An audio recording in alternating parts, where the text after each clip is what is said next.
Hello everyone, welcome back. Today we're going to be talking about your urban rifle setup, okay? We're going to be talking about city fighting. We're going to talk about doing some range estimating, some tactics that we would use in a city combat type of situation. So the first question is, what rifle should we use? And the answer is an AR-15.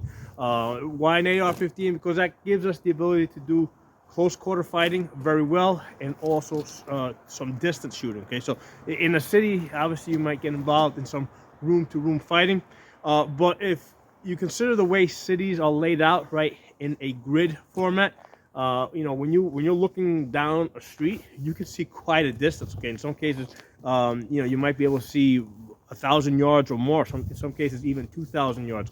So as you're looking down the streets, right, you're able to see a good distance, and certainly if you're on top of a tall building, a building that's taller than the surrounding buildings, you're going to be able to see a very long distance.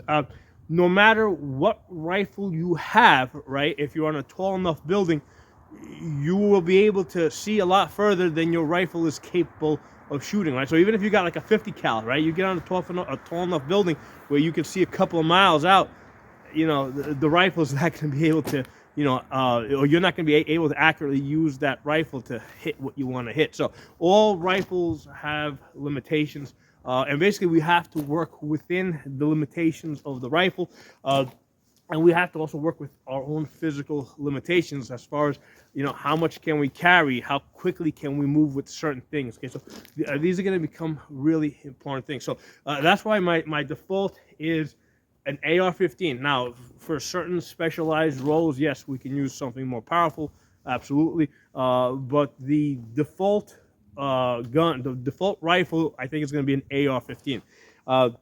Now, next question becomes, what optic are we going to put on it? Okay, do we want to put a red dot, or do we want to put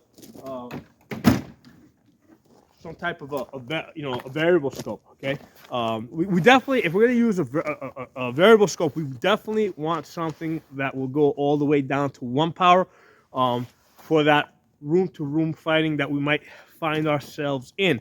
The problem is that, these variable scopes in 1 power, they're great when you're outdoors. I can get this up on target and I can see pretty good, right, pretty quickly. But when you get indoors, right, where most rooms are 10 to like 20 feet long, all of a sudden you start seeing distortions, okay? And especially if you're trying to peek around corners with this, right, where you're like trying to come out, like right now, all I see is shadow, right? So here's a situation where if I'm like this, right, and I'm trying to peek up over something, okay, it takes a little bit longer, right, because I'm not even shouldering the rifle. It takes a little bit longer to get that dot on target, okay? These big window optics, right, like this Holosun 510C, they're very forgiving, right? So I can, I can get on target really quickly. And the way these things are set up, if I can just find that even if I can see the circle in the corner of the window, I can still hit the target, right? So I don't need to have the reticle perfectly centered, like I need to with the variable scope, where if I don't have it perfectly centered, I'm going to see a shadow. Now, if you put the reticle on, a lot of times, if you could, even in the shadow, you can see the reticle. So left eye sees target, right side sees reticle, and your brain combines the images, so you can kind of make that work for you. But there's no doubt that working with a big window optic like this is way easier, even if you're just shooting like these really awkward positions. See how awkward I'm shooting right now? Like if I'm peeking over something. And this is a test that you can do. Hold the gun from here, come up, get on target, come up, get on target. Right. Do that over and over again and see, do you do it quicker with that, or do you do it quicker with this? Coming up. I could get there, but it takes longer. And I definitely see more shadow. That shadow also cuts down on my field of view a little bit, right? Because now all of a sudden, like even when I find the reticle, I'm also seeing a lot of black shadow around it. So there's things I'm not going to see as well. It's going to become a bit of a distraction. Whereas with this, you know, there's no shadow, right? You get on target, you know, really easy to work with. Okay, so that's why, in my opinion, the big window optic is going to be your best choice, because you're going to, for the situations where you are indoors, this is going to be way better. The way I like to explain it is the big window red dot with a magnifier behind it, and this is a vortex. This is a 6x magnifier. Okay, this with the 6x magnifier behind it, this does the job of the variable scope pretty good, right? Because this is a 6x, okay, this is an 8x, okay. I'm only down by 2 magnification on the other one, so this does the job of distance shooting pretty good, whereas this doesn't do the CQB job, you know, inside of a room as well as the other one. Okay, so that's why I'm going to default to the big window optic. I think that's going to be the better choice. Okay, so next thing, let's talk about sling. Definitely got to have a sling so you can control the rifle. Definitely want one of these fast loop slings. I have found these slings over here from Brash Tactical that I get on Amazon. These things cost like $15. If you get it with the hardware, I think it goes up to like $22. These things are excellent, right? Because this allows me to, like, if I want to do a mag change, I can loosen this up, lift the gun up, you know, do my mag change, right? Then, you know, tighten this up. I want to throw this behind my back. What I'll do is I'll pull this down, pull that nice and tight so the gun doesn't move around as I run. And then to retrieve it, I put my thumb here, pull this up, spin this around, right? And I can quickly get back on target, okay? So you definitely need to have a sling to hold the rifle when you're moving around, to retain the rifle so nobody can take it off your body, right? While they're tugging on this, you're going to your sidearm, okay? So the pistol is basically your backup gun. So you definitely got to have the sling, okay? So next, let's talk about the light, okay? One of the things I like doing is I like using a pistol light, okay? Because remember, if we're going to be using a light, it's probably going to be in close quarters. It's not, you're not going to be using this light, right? Whether you have the pistol light or the rifle light, you're not going to be using it to try and find a target at 100 yards, right? Because at 100 yards, you know, if the target wants to remain hidden, they're going to stay hidden. You're not going to find them with a 1,000 lumen light or even a 1,500 lumen light, right, at 100 yards, right? You know, these lights are really good inside of 50 yards, okay? Inside of 50 yards, these lights are pretty good. With a rifle light, the beam tends to be a little bit more tighter, and it tends to throw it out a little bit longer, a slightly longer distance, mostly because it's tighter. Whereas with the pistol light that I have here, it is a little bit wider, okay? So in CQB fighting, I think that wider spread is probably going to be a little bit more useful. The other thing I like about this is with the butterfly switch on the Streamlight, okay, you know, I can activate it with my left hand, or let's say I go to my other side, right? Let's say I go to the other side. I can also use it. All right, so you see how I can go lefty or righty. So that's the reason why I like this. I like this setup a lot. Okay, so one of the nice things about this setup is that the light goes on easy on, easy off, right? So at night, in the daytime, where if I think that I'm not going to be using the light, maybe I want to lighten the gun up a little bit, I can easily take this off. Whereas I find that if I'm using a dedicated light with a pressure pad, it's not so easy to get it off the gun and lighten up the gun if you want to make the gun lighter. Okay, that's the other nice thing about the magnifier. Same deal here. If I want to light up this gun, you know, especially at nighttime where I know I'm not going to be using the magnifier, I can easily take the magnifier off, right? So that's one of the things that I cannot do with the variable scope. Okay, here I'm stuck with 1.5 pounds I cannot lighten this by removing any part of this optic. So between the scope and the mount, there's a pound and a half. With this, if I wanna lighten up the gun, I can just take the magnifier off if I don't think I'm gonna be using it. Okay. So next thing I want to talk to you guys about is, first of all, let's talk about the magazine. I really like these clear Lancer magazines. They're very reliable. I've been using these, I think, at this point, about 4 years, probably going towards 5. These are very reliable, very good. I like using the clear ones so I can quickly see what's in there. I definitely think that's the way to go, right? The clear Lancer magazines. Get a couple of dozen of these, okay? They're really good. They're going to serve you really well. So finally, let's talk about the backup sights, right? The backup sights. So let's look where I got my backup sights, and if this is a good idea or not. Okay, so here's the thing. I'm really big on giving priority to the things that I know I'm going to be using. Okay, so I know I'm going to be using the optic. That gets priority. I know I'm going to be using the magnifier. That gets priority. I know I'm going to be using the light. That gets priority. Where do I have space left? This area right here, okay? These two, I think, are about 8 or 9 inches apart. You know what? That's my longest revolvers are, I think, about 8 inches, okay? And the sight radius works pretty good, okay? So this sight radius works pretty good. Now, here's the thing.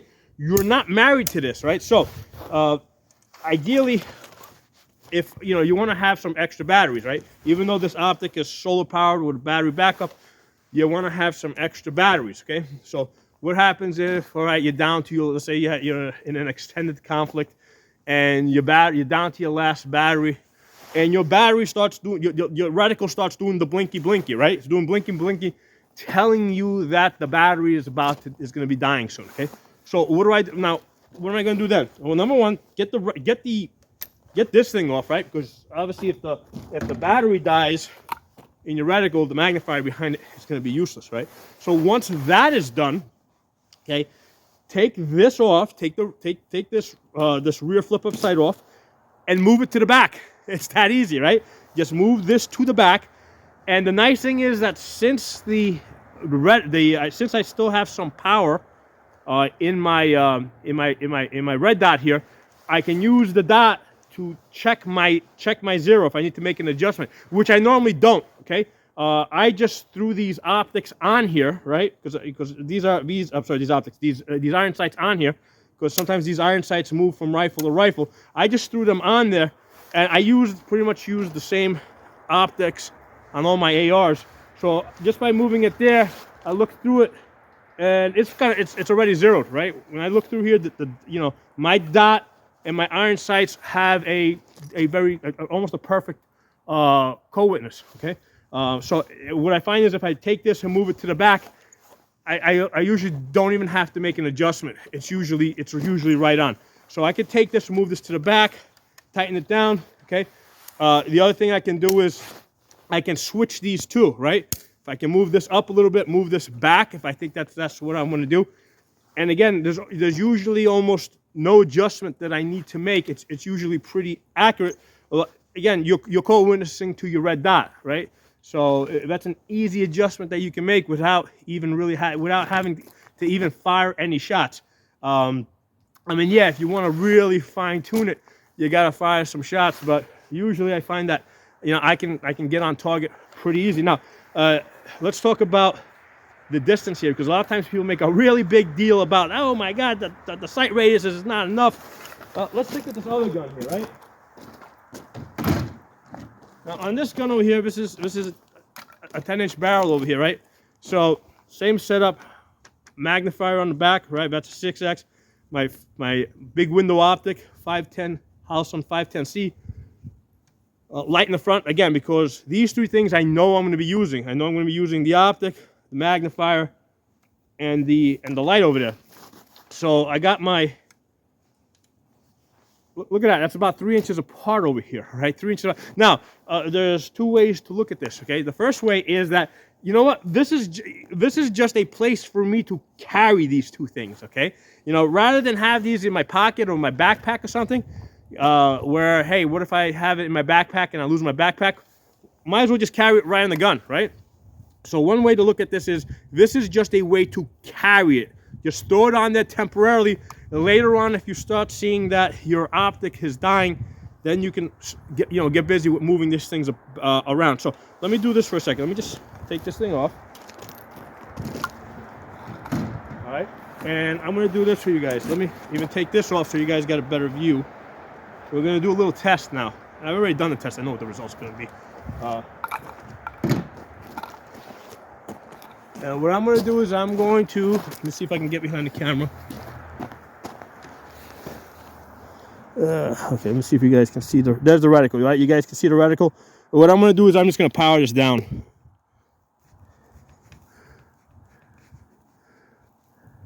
Okay, you guys can't see the reticle now, right? It's dead.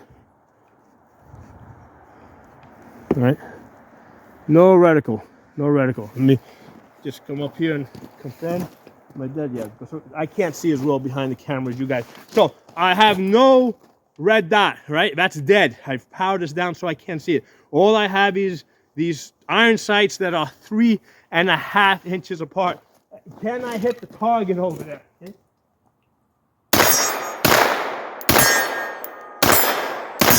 Okay. Obviously I can, okay? And I've had this out to 50 yards pretty easy. I can easily hit the targets, even with these things being 3 inches apart, okay? 3.5 inches apart, actually. I can still hit the targets, okay? So in an oh shit situation, yeah, you can flip these up, right? And what's the oh shit situation going to be? Oh shit situation is going to be somebody just broke into the room where you were basically hiding, right? And and basically now you're in a room to, you're basically fighting across a room, and you pick this up and oh shit, your dot doesn't work. So you're taking cover behind whatever, a bed or behind the wall, whatever. Flip these up across a room. That 3.5 inches is going to be sufficient, right? Because I am shooting at about 60 feet here, and I can hit that 2 foot by 1 foot target pretty consistently with the 3.5 inches that I have here. So again, think of this as a temporary placeholder, right? So for later on after you're done with that gunfight, right, and you see like, oh shit, this doesn't work. Well, now you can move this back, right? And like I've said before, moving this thing back, it's still, hold on, you know what? Let's just test that out. Let me go get a key. Stay right there. I'm not even gonna show off the camera. I'm gonna do this live on the camera for you guys. Hold on, let me get a key real quick.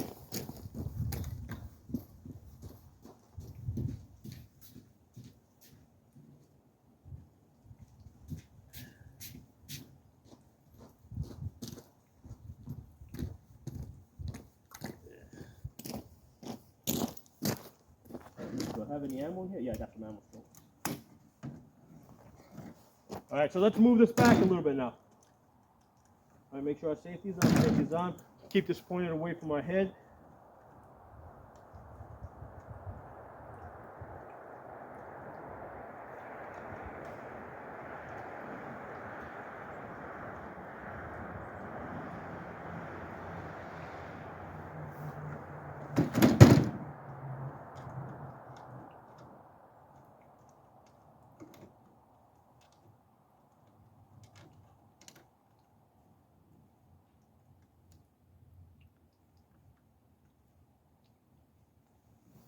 All right, now we're going to move the front one up.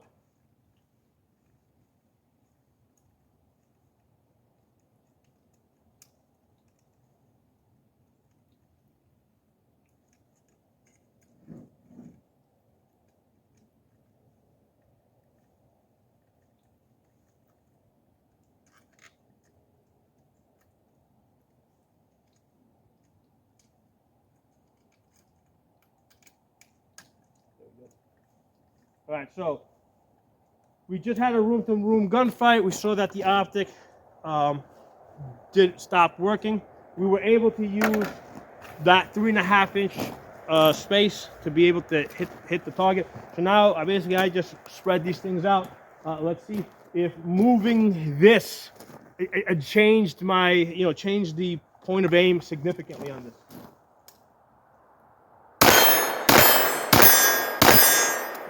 So even though I just moved this from, and I spread this out, you can see I'm still hitting my target over there, okay?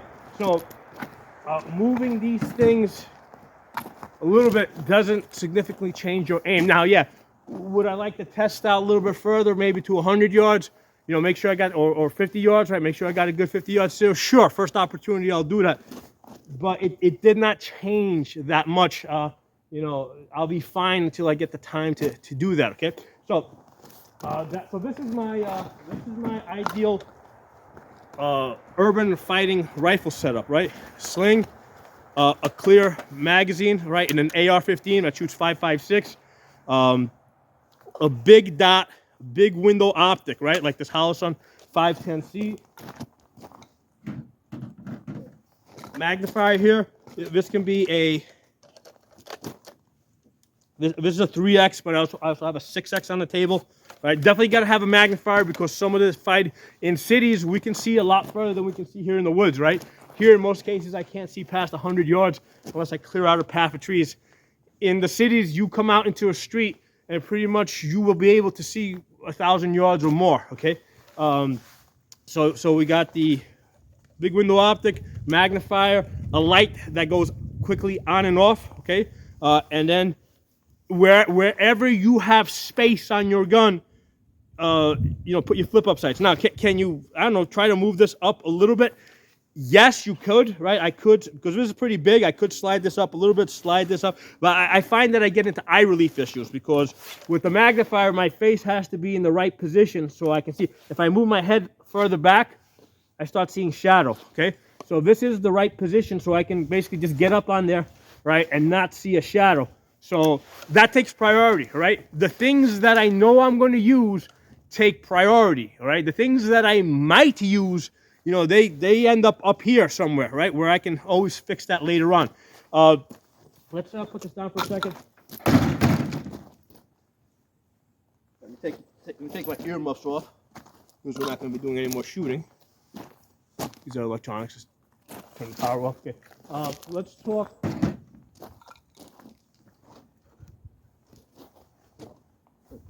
Let's talk a little bit about range estimating. I did a prior video on range estimating with the 65 MOA circle, right? Because these optics have 65 MOA circle. Now, I'm going to say this. The only reason I think to move to a variable scope type of optic is if you need more information, right? So if I'm working with a team of people, right, where let's say 7 people have red dots, yeah, one person should probably have a variable scope, but we don't want the same information because this already, you know, this already gives me magnification, right? So if I'm going to put a variable scope on there, I want more than just magnification. I want more than just a bullet drop because I can use my, you know, I can use my circle dot to do decent bullet drops. I want to be able to do advanced things, like I want it to have like wind holes. I want it to have a mill grid in there so that I can communicate with other people, right? That's a big thing. If I'm going to have a scope like this, I want to make sure that it has mill lines in there or mill grid so that if I'm looking through that scope and I can tell people, hey, from that fire hydrant over there, look 5 mils to the right. I think there's somebody hiding there, okay?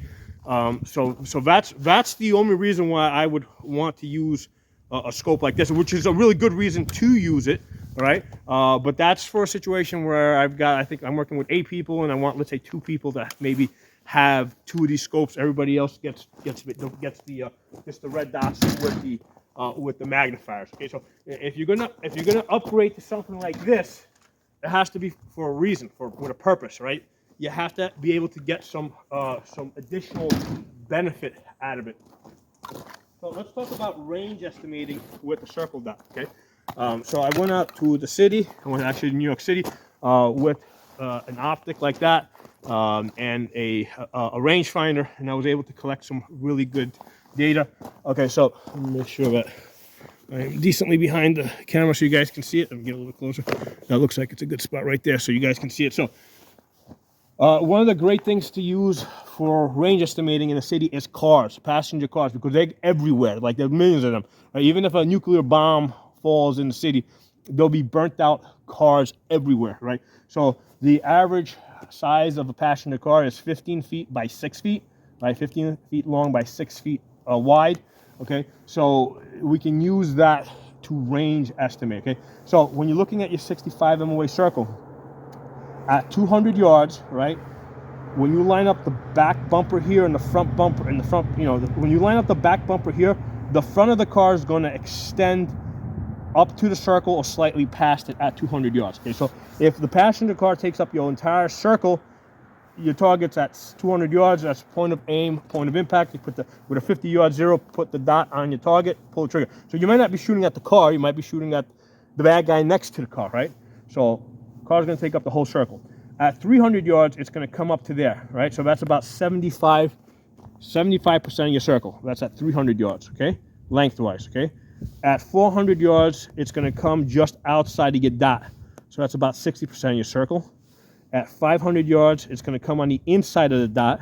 So that's 45% of your circle. Okay, 600 yards, you're going to be at 35% of the circle. Right? So 35% of the circle is basically the halfway point between this edge of the circle and that dot right there. Okay, so that's 35%. That's 600 yards. At 700 yards, you're going to be at 25%, which is basically going to be 1/4 of the way between the edge here and your dot. Okay, at 15% is going to be really close to the edge of the circle here. At 900 yards, right, the length of the car is going to be twice these lines, right? Because you got these 4 lines on the outside of your circle. So the length of the car is going to be twice this line. Now, why are we concerned with 900 yards? I mean, can our AR-15 hit 900 yards? No, but it's good to know. You might need to know that information so that you know how far you got to travel. Okay, so you know how far something's out of your range, or so that you can convey that information to other people, right? So at 900 yards, the car is going to be twice the size of that line over there. Okay, now that's lengthwise. What if you're looking at it from the front? Okay, that's this side over here.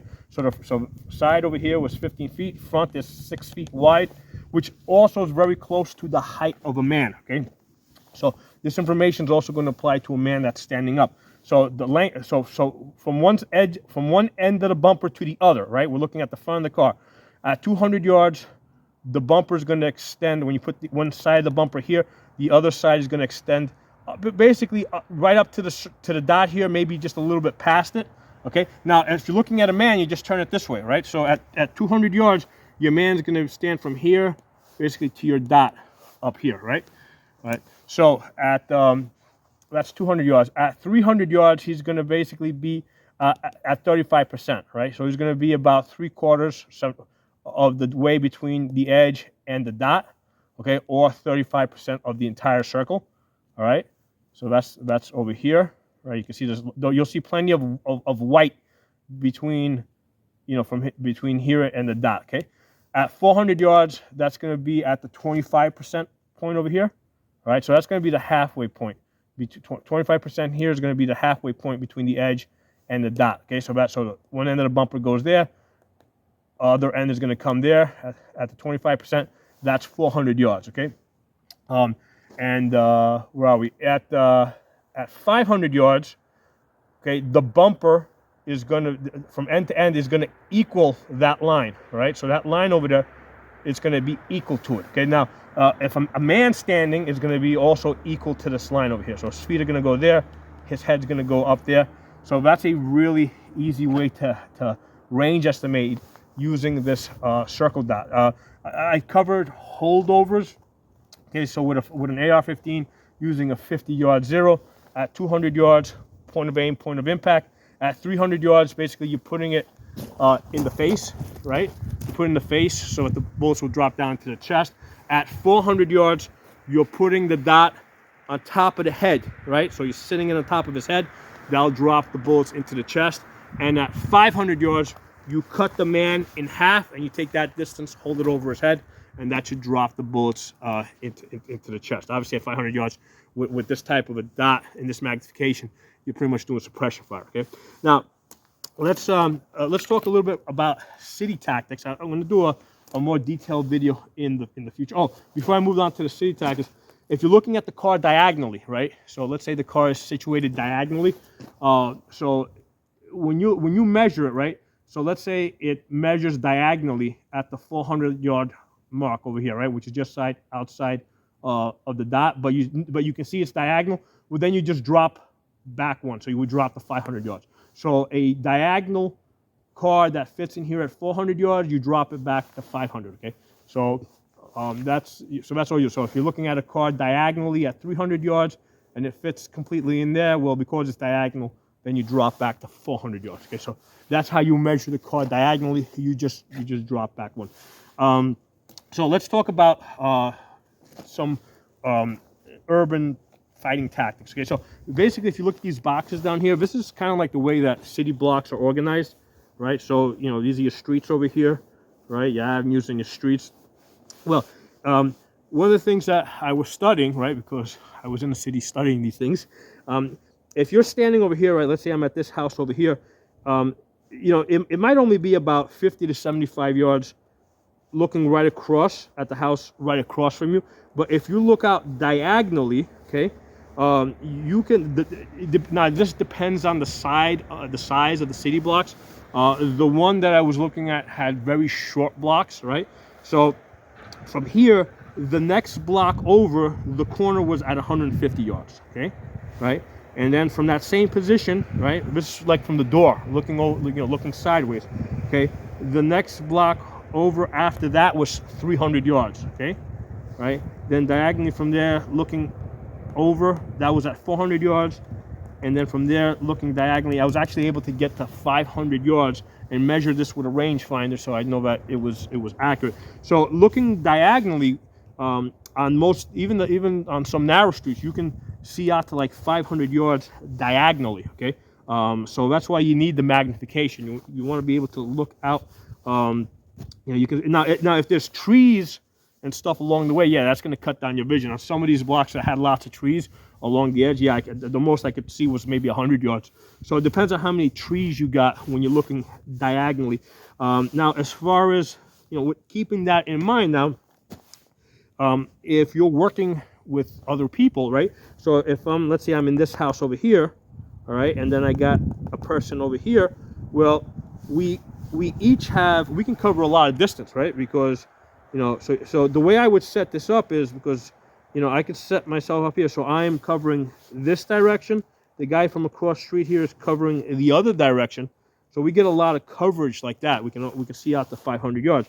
Now the issue becomes, well, what if somebody's basically sneaking around behind us, right? So that's why the way I would set this up, if I'm only working with 4 people, is I would set it up so that I'm here, right? If I'm here, I would have one guy here, one guy here, one guy here, and one guy here. Let me actually mark this. Actually, let's mark it here. So I would be here, okay? So I'm looking, let's say, in that direction. My friend is here. He's looking in this direction, right? So I'm looking that way. He's looking this way.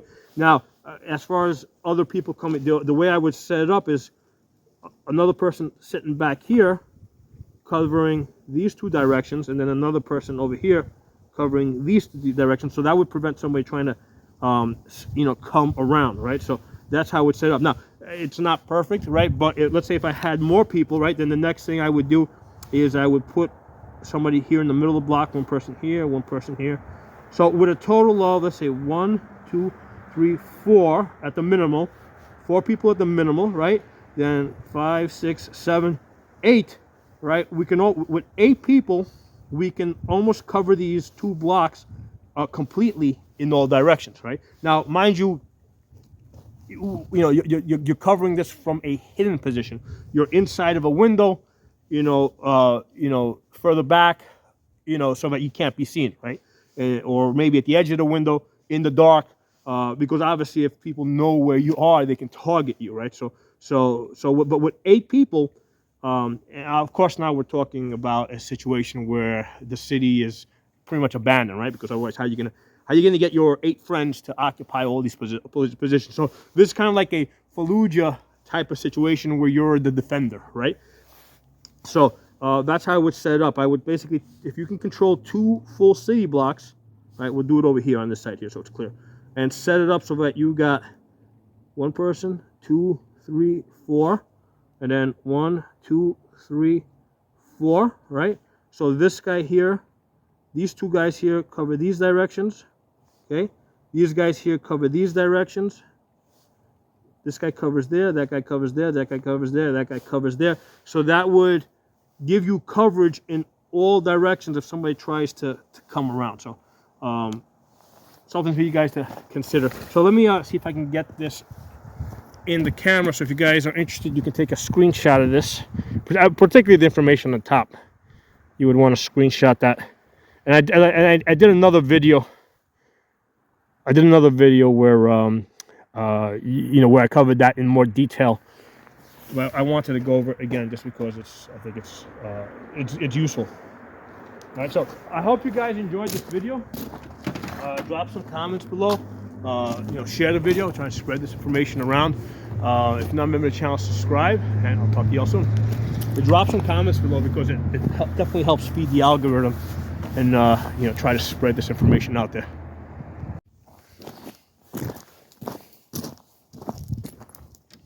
Hello everyone, I was just reviewing that video, and one of the things I decided that would be a really cool thing is to show you guys what the image is that you see through here if you use this type of a setup. Okay, let me turn up the, here you go. What I'm going to do is I'm going to separate the upper and the lower so I can get behind the camera more easily.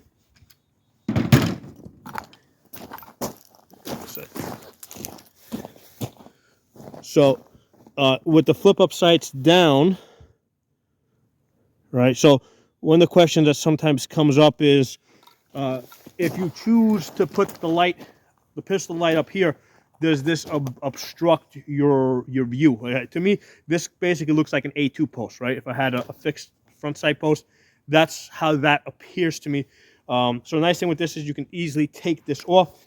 If this is something that really annoys you, yeah, you can mount this to the side. You know, you can mount this to the side if that's what you prefer. I like having it on top because I don't have to add more stuff here. The only thing that you got to be careful of with the stream lights is it has this butterfly switch, so it's really easy to tap this and get a negligent light discharge, which could give away your position. So the good thing about this is it's really easy to get it on when you want it on. The bad thing is that sometimes you might accidentally put it on. But the other option would be get the Surefire one. The Surefire one has a push button that's a little harder to activate. You have to more actively push that in. So if you're concerned about negligent light discharge, I would recommend the Surefire one. This one's a lot cheaper. It seems to work pretty good. You just gotta be careful not to accidentally activate it. Let me put up the flip-up sights so you can see what the co-witness looks like. Behind the camera. There it is. All right, so there's your co-witness. All right, so that works pretty good. Okay. And let me do this. Let me also flip these down. Okay, now as far as flip-up sights, I really like these older style ones that I used to get on Amazon. They don't lock up and they don't lock down. I find these are a lot easier to work with than the ones that you got to push a button or lock them in place, because a lot of, you know, I just like ones that flip up and flip down without effort. And these were cheap. I think these were like $30 or $35. The ones that I have here, these are from Magpul. Okay, these are like the $200 ones. I don't know what they're now, but when I bought these were like $100 each. These are a little bit, these are also flip up, flip down without having to lock it in place, but they are a little bit harder. So if you've got gloves on, that's why I had to take my gloves off for this. They, you know, because they're also smaller, they can be a little bit harder to find and flip up. Okay, my feeling is that the more expensive ones aren't necessarily the easier ones to work with. I really like these cheaper ones. They're a little bit bigger, but they're a little easier to flip up and down if you got gloves on. Let me put the magnifier on, and you guys can see what it looks like with the magnifier. There it is. Let's see if we can get it to focus. There it is. That's the 3x magnifier. Now you'll notice that you can see just a little bit of the light in that at the very bottom, but it mostly this pistol light mostly disappears out of your field of view. Okay, so this is I think this is a great urban rifle setup. It solves lots of problems. Okay, it solves lots of issues, lots of questions. There's always going to be a trade-off. Do you do more of this or do more of that? This gives emphasis to the things that I think I'm going to be using. Okay, which is number one going to be the optic. That's primary. Okay, number two light. Number three magnifier, and then wherever I got space left, I'll put the flip-up sights. Okay. So I hope you guys enjoyed the video. I'll talk to you all soon.